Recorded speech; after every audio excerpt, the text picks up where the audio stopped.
ถ้าเจ้ามันพามาสะพังโพมันนี่บรรยากาศทิวทัศน์สวยงามเลยนี่เดี๋ยวสะพังโพหนองหานละอันนี้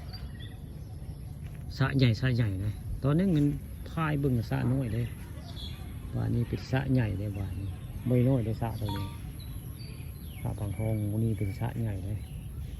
สะพังทองน้องหานสกุลนครละมงนี่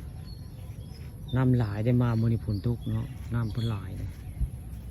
บริเวณสะพังทองน้องหานมันนี่น้ำหลายเลยเลี้ยงไปทางใดก็มีแต่น้ำเลยน้ำน้องหานน้ำมันสะพังทองเลย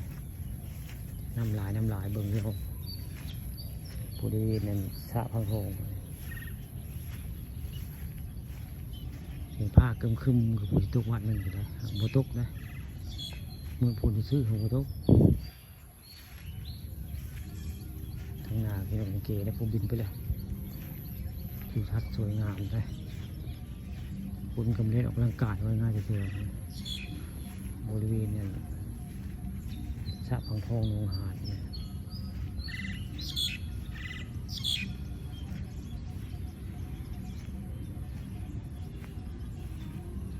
บรรยากาศโลกเป็นจิ๊กแดกเบิ่งแล้ว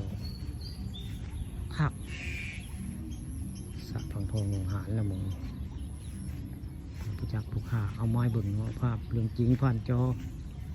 นี่แหละสะพังทองหนองหานได้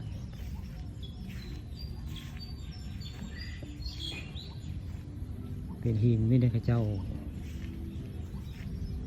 เอามาเห็นว่าในคิดฟังในเขมในรีบฟังเป็นหินแบบนี้นะน้ำกับบัวใสเลยเบิ่งเร็วน้ำจะขุ่นปกติมันที่ใสได้ไหม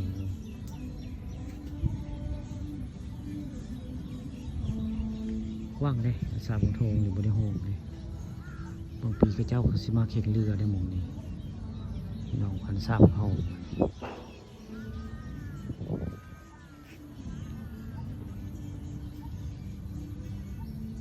จะมีคนมาเล่นออกกำลังกายหลายเลย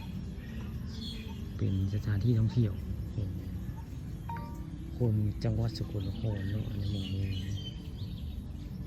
สาบางทองสุกว้างปูอาดข้าก็ได้บอกว่ามาจาในสาบางทองหนองหานนี่กันเป็นรุ่งว่างเลยนะปลูกนกกระห้องได้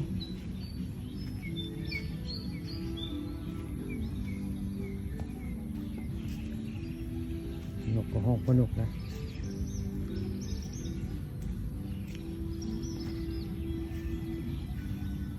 ที่ทัดสวยงามเป็นเร็วขัดได้เรื่องอะไรก็เที่ยวสูงขัดได้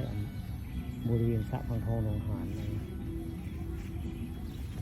พาเบิ่งพาเบิ่งกันมันพามาชมบริเวณสะพังทองหนองหานนี่ครับอยู่ทัดคักเป็นเร็วมองนี่มีมองเป็ดขึ้นได้มีเป็ดให้ขึ้นได้มองเป็ดก็มีได้เป็ดปั่นนะเป็ดนั่นแหละในสะ